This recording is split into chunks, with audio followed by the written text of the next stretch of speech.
সমস্যা হচ্ছে গ্যাস পাচ্ছি না এখনো, এবং খুব রৌদ্রেই ভোগান্তি পাচ্ছি। বাড়িতে রান্নার তো গ্যাস নেই, তাতে খুব লম্বা লাইন, কখন গ্যাস পাবো সঠিক বলতে পারবো না। ধরুন আমি 10-12 দিন আগে বুক করেছি, এখনো পর্যন্ত কোনো ডেলিভারি বয়রা কোনো কথা দিচ্ছে না, কোনো ফোন তুলছে না, কোনো কিছু আজকে কোনো রিপ্লাই নেই। তাই বাধ্য হয়ে আজ ভোর 4টের সময় এসে লাইন দিতে হলো। লাইন দিয়ে এখন বলছে যে দেবে, এখন জানি না কখন দেবে, জানি না, সেই জন্য দাঁড়িয়ে আছে। সমস্যাটা ফোন করছি ধরছে না এবং দিতে পারছে না। আমরা নিজেরা এসেছি, তাও গ্যাসের সমস্যা, অনেকক্ষণ তো দাঁড়িয়ে আছি। এখন আমি গ্যাস বুকিং করে আমি গ্যাসটা নেবো বলে আমি ভোরবেলাতে দাঁড়িয়ে আছি। কখন থেকে লাইন দিচ্ছে? এবার ভোরবেলাতে লাইন দিয়ে গ্যাস পাচ্ছি না। আমাদের রান্না বান্নার সমস্যা, আমাদের বাড়িতে কেউ থাকে না, আমার নিজেই অসুস্থ আমি, তাও আমার লাইনে দাঁড়িয়ে। আমার তো সুগার, আমার দুটোই, একটাই 400 সুগার আর একটাই 300 সুগার।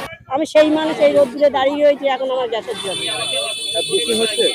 বুকিংও সেরকম করছে না, বলছে 25-26 দিন পর হবে, এই হবে সেই হবে, কেউ বলছে 40 দিন পরে হবে। আমরা পাচ্ছি না, আমরা পারি না বুকিং করতে। মেন হচ্ছে আমাদের বাড়ি ছেলে বিলে নেই, আমরা স্বামী স্ত্রী দুজনেই পারি না বুকিং করতে।